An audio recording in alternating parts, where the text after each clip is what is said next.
Good evening plus two class. बड़ा आज हम स्टार्ट करते हैं इस वीडियो में the most important topic continuity. आज हम ट्रिग्नोमेट्री की कॉन्टीन्यूटी के बारे में हम पढ़ेंगे। आज हम ये पढ़ेंगे कि क्या sine x, cos x, tangent x, cosecant x, secant x, cot x ये सारे कॉन्टीन्यूअस होते हैं या नहीं होते। तो आज हम इन्हीं के ऊपर आज हम डिस्कस करेंगे। ठीक है, ध्यान से देखना, आज लास्ट टॉपिक है तो इसके बाद हमारी कॉन्टीन्यूटी कंप्लीट हो जाएगी। ठीक है, देखो ध्यान से देखना बेटा। तो सबसे पहले तो आपको टेबल तो आपने पढ़ी रखी है, इसमें तो कोई दिक्कत है ही नहीं। ठीक है ना, sine theta, cos theta, tangent theta, cosecant theta, second theta, cotangent theta. 0, 30, 45, 60, 90। ठीक है, यहाँ पे 0, यहाँ 1/2, 1/√2, √3/2, 1, यहाँ पे 1, √3/2, 1/√2, 1/2, 0। डिवाइड कर दो 0, 2 से 2 कट गया, 1/√3, √2 कट गया, 2 से 2 कट गया, 1/0, इनफाइनाइट। यहाँ भी इनफाइनाइट होता है, यहाँ 2 आता है, यहाँ √2 आ जाएगा, 2/√3, 1। तो ये 1, 2/√3, √2, 2 और यहाँ इनफाइनाइट, यहाँ भी इनफाइनाइट, यहाँ √3, यहाँ 1, 1/√3 और यहाँ पर कितना आ जाएगा 0। चलो, ये टेबल तो मेरे को लगता है कि सबको आती होगी, तो इसके बारे में तो डिटेल बताने की ज़रूरत नहीं है, समझ में आया। और क्वाड्रेंट्स के बारे में भी आपको पता ही होगा। ठीक है, ये हमारा फर्स्ट क्वाड्रेंट होता था, सेकेंड क्वाड्रेंट है, थर्ड क्वाड्रेंट है, फोर्थ क्वाड्रेंट में यहाँ पर सारे हमारे प्लस के होते हैं। इधर हमारे पास साइन थीटा प्लस का होता है, यहाँ पे कोस थीटा प्लस में होता है, टेंजेंट थीटा प्लस में, कोसिकेंट थीटा प्लस में, यहाँ पे सीकेंट थीटा होता है और यहाँ पे कोटेंजेंट प्लस होता है। तो ये सारी टेबल आपको आती ही है। तो अगर आपको टेबल अच्छे से आती है तो आज का टॉपिक आपको बिल्कुल क्लियर होगा, हर क्वेश्चन आपको समझ में आएगा, ढंग से आएगा, अच्छे से आएगा। ठीक है, तो चलो डिस्कस करते हैं आज हम। ठीक है, एक क्वेश्चन आता है हमारे पास, इसके अंदर ज़रा ध्यान से देखो। क्वेश्चन नंबर 22 निकालो, एक्सरसाइज 5.1 क्वेश्चन नंबर 22। देखो ध्यान से, स्टेटमेंट में क्या लिखा हुआ है। Discuss the continuity of cosine, cosine मतलब cos, cosecant, secant and cotangent function. कहता है कोस की वैल्यू, कॉसिकेंट, सेकेंट और कोटेंजेंट की कॉन्टिन्यूटी पे डिस्कस कर दो। तो मैं सभी की निकाल देता हूँ। ठीक है, क्वेश्चन नंबर 22। तो एग्ज़ाम में कोई एक आएगा कि जैसे एग्ज़ाम में सिर्फ ये क्वेश्चन आ जाएगा, डिस्कस द कॉन्टिन्यूटी, ऐसे आएगा, discuss the continuity about sine x, यानी कि साइन एक्स की कॉन्टिन्यूटी पे डिस्कस कर दो, बस सिर्फ ये क्वेश्चन लिखा हुआ पेपर में आएगा। अब ज़रा ध्यान से देखो कि जो साइन एक्स है, मैं एक्स की जगह 0 लिख दूं तो साइन 0 0 होता है, इनफाइनाइट तो नहीं आएगा, कॉन्टीन्यूस। अगर मैं x की जगह 30 लिख दूं तो साइन 30 1/2, इनफाइनाइट नहीं आएगा, कॉन्टीन्यूस। 45 लिखेंगे 1/√2, कॉन्टीन्यूस। तो अगर मैं 90 लिख दूं तो कितना आएगा 1। तो इसका मतलब क्या हुआ कि साइन के अंदर मैं कोई मर्जी लिमिट पुट कर दूं, साइन एक्स के ऊपर जितनी मर्जी लिमिट लगा दो, 0, 30, 45, 60, 90, तो इस लाइन के अंदर कहीं पर भी इनफाइनाइट नहीं आता, इसलिए ये हमेशा क्या रहता है, कॉन्टीन्यूस रहता है। तो आप यहाँ पर एग्ज़ाम में आप ये लिखेंगे कि जो साइन एक्स की जो वैल्यू है वो -1 और 1 के बीच में होती है, क्योंकि देखो साइन की वैल्यू क्या आ रही है, 0, 1/2, 0.5, 1 को 2 से डिवाइड, 0 से 0 पॉइंट कुछ आएगा, ये भी 0 पॉइंट और ये भी 1, यानी इसकी साइन की जो वैल्यू है वो 0 और 1 के बीच में। तो -1 कैसे आ जाएगा। अब यहाँ पर देखो ना, अब यहाँ से यहाँ तक तो साइन थीटा की वैल्यू प्लस होती है फर्स्ट और सेकेंड क्वाड्रेंट में, थर्ड क्वाड्रेंट में साइन एक्स तो है ही नहीं, माइनस में तो जाएगा ही, इसके अंदर भी साइन की वैल्यू माइनस में जाएगी, है ना। तो साइन थीटा की वैल्यू यहाँ पर क्या शो कर रही है, 0 और 1, लेकिन इस क्वाड्रेंट में -1 से 0। तो इसका मतलब जो साइन थीटा की, आप ये सिर्फ अपने दिमाग में अच्छे से बिठा लें इसको कि साइन एक्स की वैल्यू -1 और 1 के बीच में होती है, इसके अंदर इनफाइनाइट कहीं भी नहीं आता, इसलिए ये हमेशा क्या रहता है, कॉन्टीन्यूस रहता है। तो यहाँ पर लिखेंगे sine x is continuous at everywhere, बस आपने यही लाइन लिखनी है एग्जाम में, बस इसके अलावा आपने कोई लाइन नहीं लिखनी, समझ में आया। चलो सेकंड पार्ट, अब मैं इस कॉन्टिन्यूटी डिस्कस करता हूँ कॉस एक्स पे। cos x की कॉन्टीन्यूटी पे डिस्कस करते हैं। cos x की जो वैल्यू है वो भी -1 और 1 के बीच में होती है। अब ज़रा ध्यान से देखो, cos की वैल्यू भी क्या आ रही है 0 और 1, यानी माइनस में कहाँ जाएगा, इस क्वाड्रेंट और इस क्वाड्रेंट में cos x होता ही नहीं है, तो इसीलिए वो माइनस में भी। तो cos x की वैल्यू भी साइन और cos दोनों की ही वैल्यू -1 और 1 के बीच में होती है, इसीलिए ये हमेशा क्या रहते हैं, कॉन्टीन्यूस रहते हैं। तो cos x is continuous at everywhere, ठीक है ना। तो बस एग्जाम में आपने यही लिखना है। अगर साइन एक्स की कॉन्टीन्यूटी आती है तो एग्जाम में ये लिखोगे साइन एक्स -1 के बीच में होता है, इसलिए कॉन्टीन्यूस। cos x -1 के बीच में होता है, इसीलिए ये हमेशा क्या रहेगा, कॉन्टीन्यूस रहेगा। चलो तीसरा पार्ट, इसी क्वेश्चन का तीसरा पार्ट, टेंजेंट एक्स की कॉन्टीन्यूटी पे डिस्कस करते हैं। देखो टेंजेंट एक्स की कॉन्टीन्यूटी पे डिस्कस करते हैं, तीसरा part. F x is equal tangent x, इसकी कॉन्टीन्यूटी पे डिस्कस करते हैं। देखो अगर मैं x की जगह 0 पुट कर दूं तो टेंजेंट 0 क्या होता है, 0, कॉन्टीन्यूस। अगर मैं x की जगह 30 लिख दूं तो tan 30 क्या होता है, 1/√3, इनफाइनाइट नहीं आया, कॉन्टीन्यूस। 45 1 continuous, 60√3 continuous. लेकिन जैसे ही मैंने थीटा की जगह यहाँ पे 90 पुट किया तो टेंजेंट 90 की वैल्यू क्या होती है, इनफाइनाइट। तो ये 90 की पोजीशन पर ये फंक्शन क्या होगा, कॉन्टीन्यूस नहीं होगा। 90 की पोजीशन पर कॉन्टीन्यूस नहीं होगा, बाकी सब जगह पे कॉन्टीन्यूस है। अगर मैं लिमिट 89 ले लेता हूँ तब भी इनफाइनाइट नहीं आएगा, 87 लोगे तब भी नहीं आएगा, 60 लोगे तो √3, यानी कि सिर्फ 90 पर ये इनफाइनाइट है, बाकी हर जगह पे क्या है, ये कॉन्टीन्यूस है। अगर मैं यहाँ पर लिमिट लगाता हूँ, देखो लिमिट अगर मैं यहाँ पर लिखता हूँ, देखो टेंजेंट 90, तो टेंजेंट 90 कितना हो जाता है, इनफाइनाइट। 90 की पोजीशन पर ये कॉन्टीन्यूस नहीं है। अब एक चीज़ और है बेटा, देखो ये 90 की पोजीशन पर इनफाइनाइट आता है, तो अगर मैं इस 90 के अंदर ये वाला 180 पुट कर प्लस कर दूंगा ना, ये वाला 180, ये देखो यहाँ से यहाँ तक क्या आ रहा है, 90 पे इनफाइनाइट होता है। 90 के अंदर अगर मैं 180 प्लस कर दूंगा तब भी वो इनफाइनाइट ही होगा। देखो इस 90 के अंदर 180 को प्लस कर दो तो ये कितना बन जाएगा, टेंजेंट टू एलसीएम आ जाएगा, तो 2 पाई और पाई कितना बन जाएगा, 3π/2। तो इसकी वैल्यू भी वो इनफाइनाइट ही रहेगी। अगर मैं फिर से इसके अंदर 180 प्लस कर दूं तो वो यहाँ आ जाएगा, ठीक है, फिर से वो इनफाइनाइट हो जाएगा। तो क्या करें, इसी के अंदर 180 फिर प्लस कर दो, यहाँ से 2 एलसीएम लेंगे, ठीक है, 2 एलसीएम लोगे तो 2π, 2 और 3 कितना आ जाएगा, 5π/2, ये इनफाइनाइट। अगर मैं फिर से 180 प्लस कर दूं, ठीक है, तो फिर वो यहीं आ जाएगा, ठीक है, फिर से वो इनफाइनाइट हो जाएगा, पाई प्लस 5π/2। तो यहाँ से टेंजेंट टू एलसीएम आ जाएगा 2π और 5π, 7π/2 पर ये इनफाइनाइट, यानी कि ये सारे पॉइंट्स क्या हैं, इनफाइनाइट आ रहे हैं। ऐसे यहाँ पर ये ध्यान से देखो, ये 1π/2 है, ये 3π/2 है, ये 5π, यहाँ पर ये 7 आ रहा है, तो ये ओड नंबर नहीं आ रहा, ध्यान से देखो, ये 1 3 5 7, तो आगे 9 आ जाएगा, फिर 11 आ जाएगा, फिर 13, वो सारी वैल्यू पर वो क्या होती है, इनफाइनाइट होती हैं। यानी कि अगर मैं यहाँ पर ये लिख दूँ 2n+1 π/2, तो इसके ऊपर भी वो क्या होगा, इनफाइनाइट। ये ओड नंबर ही है ये, क्योंकि यहाँ पे देखो क्या लिखा था 1 3 5 7, तो यानी कि ये क्या ओड नंबर ही है। यानी कि अगर मैं n को 2 से मल्टीप्लाई करूँगा तो इवन हो गया, 1 ऐड कर दोगे तो वो ओड हो जाएगा, तो ओड नंबर हो गया, तो ये इनफाइनाइट आ गया। समझ में आया। तो अब हम आंसर इसका हम क्या लिखेंगे कि tangent x is continuous at everywhere, हर जगह पे कॉन्टीन्यूअस है, एक्सेप्ट 2n+1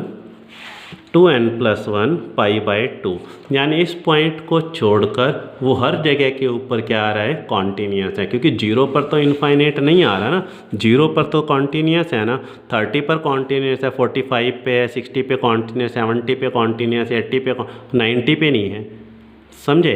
तो बाकी सारे पॉइंटों पे तो कॉन्टीन्यूअस है, लेकिन इस ओड नंबर वाले पर कॉन्टीन्यूअस नहीं आता। तो where n is any integer, where n is any integer, तो ये आपने इसके अंदर लिखना है, ठीक है। तो बिल्कुल सेम क्वेश्चन इसका एक और है, देखो इसी के अंदर ही। अब ये देखो कि इसके अंदर इनफाइनाइट 90 पर कहाँ पे आ रहा है, देखो तो एक तो ये टेंजेंट पर 90 इनफाइनाइट है। ऐसी सेम क्वेश्चन हमारा सीकेंट का भी यही है। देखो सीकेंट 90 वाला क्या आ रहा है, देखो इनफाइनाइट। सीकेंट 0 की वैल्यू 1 होती है, सीकेंट 32/√3 60 पे 2, लेकिन सीकेंट 90 की वैल्यू क्या आ रही है, इनफाइनाइट आ रही है। तो सीकेंट 90 पर वो क्या हो रहा है, ये नॉट कॉन्टीन्यूस बनता है। देखो तो अगर मैं इसका फोर्थ पार्ट करूं तो बिल्कुल सेम होगा। अगर आपके पास पेपर में ये लिखा आता है fx = सीकेंट x, तो इसकी कॉन्टीन्यूटी पे डिस्कस करो, तो यहाँ पर भी सेम स्टेप होंगे।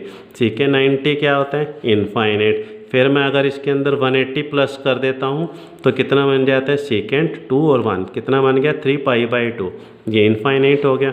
फिर से इसके अंदर मैं 180 प्लस कर दूँ 3π/2, तो यहाँ पर ये कितना बन गया, सीकेंट 5π/2, और ये वही ओड नंबर बन जाएगा। देखो सीकेंट 2n+1 π/2 और ये इनफाइनाइट। टेंजेंट और सीकेंट दोनों का सेम क्वेश्चन है, ठीक है। तो यहाँ पे लास्ट में आप आंसर लिखेंगे secant x is continuous at everywhere except at x = 2n+1 π/2, ठीक है ना। Where n is any integer, n क्या है, कोई भी एक इंटीजर हो सकता है, इंटीजर। तो ये क्वेश्चन हमारा ख़त्म हो गया, समझ में आया बेटा, ठीक है। नेक्स्ट है देखो इसी का फिफ्थ पार्ट। अब आता है हमारे पास fx किसके इक्वल है, कोसिकेंट x के। तो कोसिकेंट x की कॉन्टीन्यूटी पे डिस्कस करना, ये बिल्कुल इजी है। देखो ये कोसिकेंट 0 देखो क्या आ रहा है, इनफाइनाइट है ना। जहाँ पर इनफाइनाइट है वो देख लो, बस यहाँ लिख लो कोसिकेंट 0 इनफाइनाइट, ठीक है ना। अब इसके अंदर फिर से जहाँ पर इनफाइनाइट आता है ना, बस उस लाइन को लिख लो बस, और उसके अंदर 180 प्लस करते चले जाओ, ये इनफाइनाइट हो गया। फिर से मैं इसके अंदर अगर 180 प्लस कर दूँ तो 2π हो जाएगा इनफाइनाइट। फिर इसमें अगर मैं 180 प्लस कर दूँ तो 3π हो जाएगा, करते चले जाओ तो ये nπ बन जाएगा, ठीक है ना। 1π 2π 3π 4π nπ, ठीक है। तो यहाँ पर भी क्या आ जाएगा, cosecant x is continuous at everywhere except at x = nπ पे, where n is any integer, where n is any integer. तो ये क्वेश्चन हमारा ख़त्म हो गया, ठीक है। कोट x के लिए सेम है। देखो अगर हमारे पास ये लिखा आ जाए कोट x तो सेम आएगा, ये ट्राई करें अपने आप। ये रहा देखो, कोट वाला 0 पर इनफाइनाइट है ना, कोट वाला 0 पे, तो बिल्कुल सेम ऐसे ही चलेगा उसका भी। समझ में आया बेटा क्वेश्चन, ठीक है। चलो आगे बढ़ते हैं। तो इसके साथ क्वेश्चन नंबर 22 हमारा कंप्लीट हो गया। चलो इसके बाद हम आगे बढ़ते हैं इसी में ही। देखना बेटा, एक रिजल्ट है आपके पास, इसको अच्छे से दिमाग में बिठा लें। रिजल्ट क्या है, पढ़ो कि fx and gx are 2 continuous function. ये नोट कर लेना बेटा इसको अच्छे से। fx और gx 2 कॉन्टीन्यूअस फंक्शन है, ये हमारे पास गिवन है, पहला पार्ट।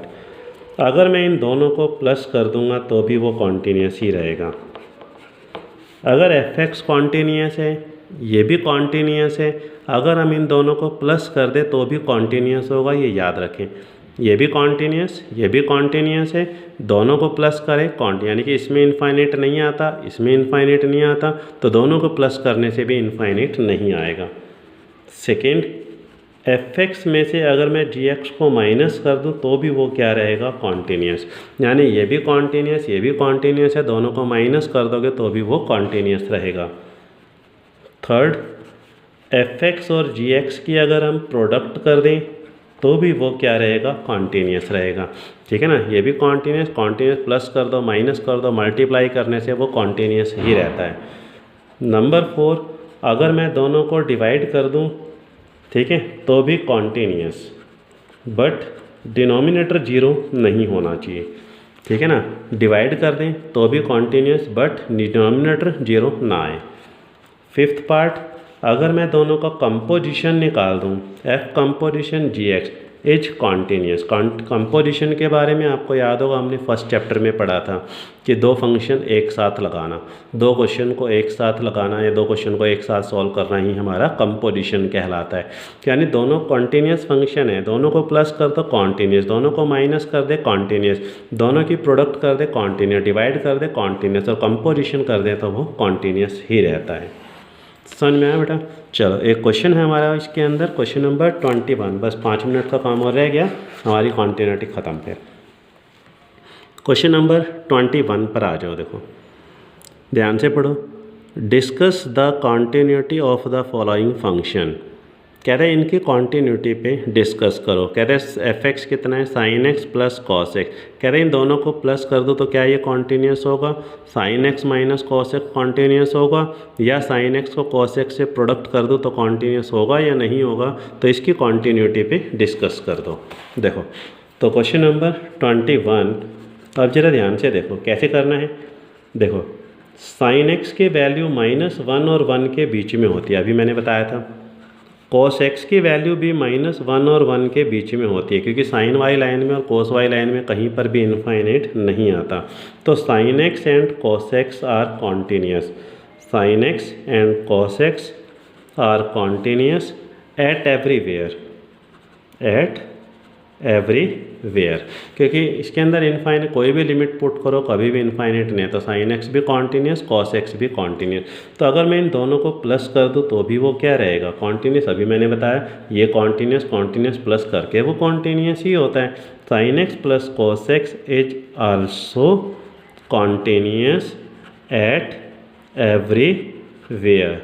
बस यही लाइन लिखनी है। अगर मैं दोनों को माइनस कर दूँ, साइन एक्स में से कोस एक्स को माइनस कर दूं तो ये भी कॉन्टीन्यूस होगा। अगर मैं दोनों की प्रोडक्ट कर दूं तो भी वो क्या रहेगा, कॉन्टीन्यूस। तो क्वेश्चन हमारा ये ख़त्म हो गया। देखो बिल्कुल आसान क्वेश्चन था, बस अपने दिमाग में आपने ये रखना है कि साइन एक्स -1 के बीच में होता है, कोस एक्स -1 के बीच में होता है, इसलिए ये कॉन्टीन्यूस है क्योंकि इसके अंदर कहीं पर भी इनफाइनाइट नहीं आती। बस बिल्कुल सीधा सा है, ठीक है ना। और तो इसमें कोई लंबा चौड़ा कोई काम ही नहीं है इसमें, है ना। नेक्स्ट आ जाओ। इसके बाद 3-4 क्वेश्चन और हैं जो एक एक लाइन के हैं। देखो जो 4 रह गए थे क्वेश्चन लास्ट के, क्वेश्चन नंबर 31, 32, 33, 34। देखो एक एक लाइन के क्वेश्चन हैं ये वाले सारे, ठीक है। देखो शो दैट, पहले 31 करते हैं।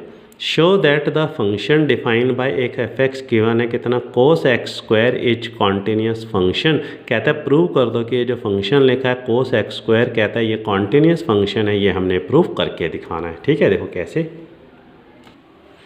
क्या कह रहा है, कोस एक्स स्क्वायर कहते हैं ये कॉन्टीन्यूस फंक्शन है, ये प्रूव करके दिखा दो। कैसे करना है देखो, तो सबसे पहले आप क्या करो, इसको y मान लो, जो एक्स स्क्वायर है ना इसको y मान लो। लेट y किसके इक्वल है, एक्स स्क्वायर के। तो एफ एक्स किसके इक्वल बन गया, कोस y के, क्योंकि मैंने एक्स स्क्वायर की जगह तो y लिख दिया। अब ये देखो मैं यहाँ पर कोई भी लिमिट पुट करूँ तो क्या इसके अंदर इनफाइनाइट आ जाएगा, बोलो। मैं यहाँ पे 0 पुट करता हूँ, 1 रख लो, 2 रख लो, 3 रख लो, 4 रख लो, तो इसके अंदर कहीं पर भी इनफाइनाइट नहीं आएगा, ये कॉन्टीन्यूस हमेशा रहेगा। तो ये क्या है, this is a polynomial, this is a polynomial. So y x square क्या बन गया, इज कॉन्टीन्यूस एट एवरीवेयर। अब यहाँ पर ये वाला कोस वाई, अब कोस वाई तो -1 और 1 के बीच में होता है, इसलिए ये भी क्या रहा, कॉन्टीन्यूस। यानी कोस वाई भी कॉन्टीन्यूस है और इसके अंदर भी इनफाइनाइट कहीं नहीं आता। दोनों को कंपोजिशन कर दो, दोनों को मिक्स कर दो, दोनों को मिक्स करना ही हमारा कंपोजिशन कहलाता है। मैंने फर्स्ट चैप्टर में करवाया था। तो यहाँ पे वाई की जो वैल्यू पुट कर दो तो वाई की वैल्यू क्या रहेगी, cos x square is also continuous at everywhere. तो ये क्वेश्चन हमारा ख़त्म हो गया। कैसे किया, पहले एक्स स्क्वायर की जगह वाई लिख दिया, इसके अंदर इनफाइनाइट कहीं नहीं आता इसलिए कॉन्टीन्यूस। कोस वाई -1 और 1 के बीच में होता है इसलिए कॉन्टीन्यूस। दोनों को मिक्स कर दिया, यानी कि कंपोजिशन निकाल दिया, तो ये भी हमारा क्या रहेगा, कॉन्टीन्यूस। बस इतना ही आपने 1 या 2 मार्क्स का ये क्वेश्चन पेपर में आएगा बस, ठीक है। नेक्स्ट आ जाओ क्वेश्चन नंबर 32। क्वेश्चन नंबर 32 क्या कह रहा है, देखो show that the function defined by F x किसके इक्वल है, कोस एक्स मॉडुलस। कह रहा है ये कॉन्टीन्यूस फंक्शन कोस मॉडुलस एक्स, कहता है ये कॉन्टीन्यूस होगा, ये प्रूव करना है। F x is equal cos x modulus, कहता है कि ये भी कॉन्टीन्यूस है, ये प्रूव करके देखो सॉल्यूशन। मॉडुलस क्या होता है, जो माइनस को प्लस कर देता है बस। तो इनफाइनाइट तक का तो कोई मतलब ही नहीं ना। इस कॉस एक्स को वाई मान लो, मान लिया वाई किसके इक्वल है, कॉस एक्स के, तो एफ एक्स किसके इक्वल बन जाएगा, इस ये वाला मॉडुलस यहाँ पे वाई कर दो। अब ये वाला जो कॉस एक्स है -1 और 1 के बीच में होता है, इसीलिए ये कॉन्टीन्यूस हो गया। ये वाला क्या है, this is A modulus function, this is modulus function, ठीक है। तो इसलिए ये भी क्या हो गया, कॉन्टीन्यूस। दोनों को मिक्स कर दो, कंपोजिशन। यहाँ पे वाई की वैल्यू पुट कर दो, जब वाई की वैल्यू पुट करोगे तो क्या हो जाएगा, cos x is also continuous at everywhere लिख देना, नहीं हर जगह पर वो क्या होगा, कॉन्टीन्यूस हो जाएगा। क्वेश्चन खत्म। समझ में आया, बिल्कुल सिंपल है ना। क्वेश्चन नंबर 33 पर आ रहे हो, देखो ये भी अपने आप करना है, देखो ध्यान से। देखो क्वेश्चन नंबर 33, देखो examine that sine modulus x is a continuous function. तो कहता है क्या, आप क्या करो, इस मॉडुलस एक्स को वाई मान लो। मान लिया वाई किसके इक्वल है, मॉडुलस एक्स के, ठीक है। तो एफ एक्स कितना बन जाएगा, साइन वाई -1 और 1 के बीच है, और वो मॉडुलस फिर कंपोजिशन लगा के कॉन्टीन्यूस कर देना, ठीक है। 34 ऑल द पॉइंट, इसको करना है। तो अब इसको दो क्वेश्चन है, ये देखो, इसको अलग लिख लो, इसको अलग लिख लो। इसको तो वाई लिख लो, मान लिया वाई किसके इक्वल है, मॉडुलस एक्स के। जेड किसके इक्वल है, मॉडुलस एक्स प्लस 1 के, तो वो भी कॉन्टीन्यूस, ये भी कॉन्टीन्यूस। फिर लास्ट में लिख दें दोनों को माइनस करने के, वो भी क्या हो जाएगा, continuous. Modulus x is continuous, modulus x plus 1 is continuous, और दोनों को माइनस करके भी क्या आ जाएगा, कॉन्टीन्यूस एट एवरीवेयर, ठीक है। 33 34 अपने आप कर लो इसको, ठीक है। तो इसके साथ ये कॉन्टीन्यूटी हमारी कंप्लीट हो गई। Okay, thank you.